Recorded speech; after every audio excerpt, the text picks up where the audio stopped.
Baik, dapat kami jelaskan ya bagaimana proses perkembangan laporan klien kami ya terhadap inisial NM, kemudian inisial IM yang sama-sama kita ketahui bahwa terakhir kedua tersangka telah dilimpahkan ya dengan tahap kedua kepada Kejaksaan Negeri Jakarta Selatan ya.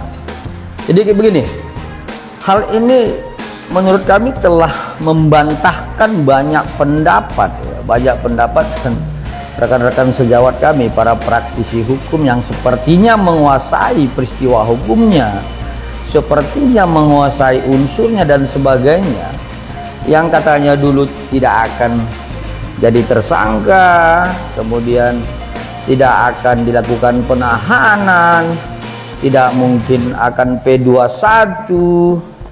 Nah ini kan sudah terbantahkan gitu.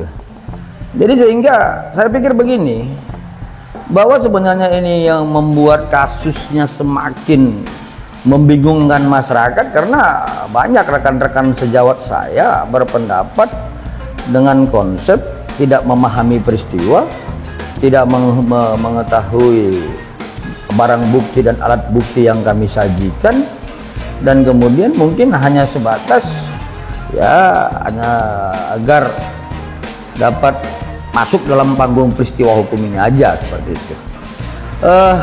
Dan terkait kemudian terhadap gugatan Wan Prestasi yang disampaikan oleh Nikita Mirzani melalui kuasa hukumnya, kami merasa bahwa itu masih abskeliber ya, karena begini, gugatan perdata itu kan terkait pembuktian formil ya. Jadi kalau ketika berbicara masalah gugatan Wan Prestasi, kita harus melalui beberapa tahapan. Yang pertama, adanya satu perjanjian. Kedua, adanya satu peringatan ya, kelalaian ya terhadap perjanjian itu. Kemudian adanya sebuah ketidakpedulian terhadap peringatan, terhadap telah lalai melaksanakan prestasi tersebut. Lalu kemudian terjadi Wan Prestasi gitu.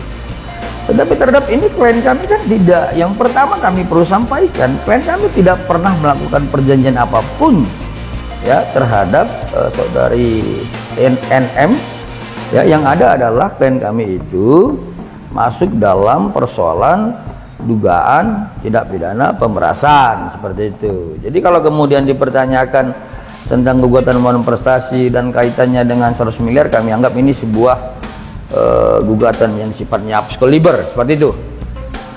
Dan kemudian tentang tanggal 11 Juni ya, apakah kuasa hukum Dr. Reza Gladys ini siap? Tentu siap ya, tanggal 11 Juni ini. Kenapa? Jadi begini yang perlu kami sampaikan, tanggal 11 Juni ini tidak langsung melaksanakan persidangan ya.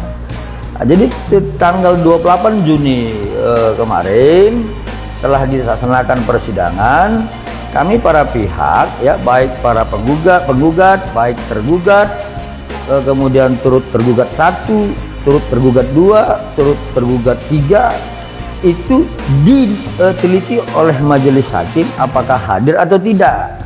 Kemudian setelah hadir para penggugat dan tergugat, dilihat ya berkas-berkas kami sebagai kuasa hukum, dan kemudian itu ditunda karena turut tergugat 1, turut tergugat 2, dan turut tergugat 3 tidak hadir. Nah kemudian nanti tanggal 11 Juni juga dilakukan hal yang sama ya, tidak jauh berbeda dengan tanggal 28 Mei kemarin ya. Jadi hanya persoalan untuk melihat para pihak keseluruhan hadir atau tidak. Jadi kemudian kalau dipertanyakan apakah klien kami ini telah mengalami kerugian, itu jelas ya, klien kami telah mengalami kerugian. Itu dimulai sejak dilakukannya review ya, baik oleh saudari NM dan ada juga akun influencer yang lain ya. Jadi sehingga kemudian dengan adanya review yang menyerang ya, produk Sidian Farmasi skincare milik klien kami, ini kan sangat merugikan klien kami ya, baik secara material maupun immaterial ya. Jadi Kalau kemudian apakah akan dilakukan proses perdamaian dan sebagainya, saya pikir itu belum mengarah ke sana ya. Tetapi yang pasti kita akan melakukan upaya-upaya hukum yang lain ya. Salah satunya kalau kemudian nanti dalam proses pidana ini berlanjut dan ditentukan bahwa saudari NM dan saudara IM telah terbukti melakukan tindak pidana, maka kemudian kita akan melakukan ya gugatan balik, yaitu perbuatan melawan hukum ya. Tetapi ya sebaiknya saya pikir semua ini ya harus dianggap dengan satu penilaian positif.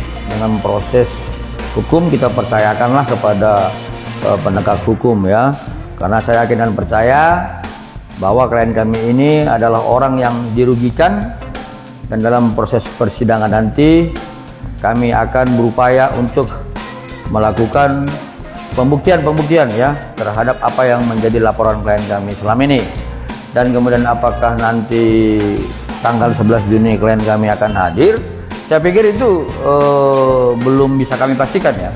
Tetapi begini, kalau kita lihat dalam ketentuan dalam Herigen Inland Reglement pasal 123 ya, HIR ya, kami cukup dari kuasa hukumnya ya, sebagai kuasa hukum klien kami Dr. Reza Gladys untuk menghadiri gugatan Wan Prestasi lanjutan dari tanggal 28 Mei kemarin. Tapi kalau kemudian nanti klien kami akan menghadiri, kami akan sampaikan kepada rekan-rekan ya. Demikian.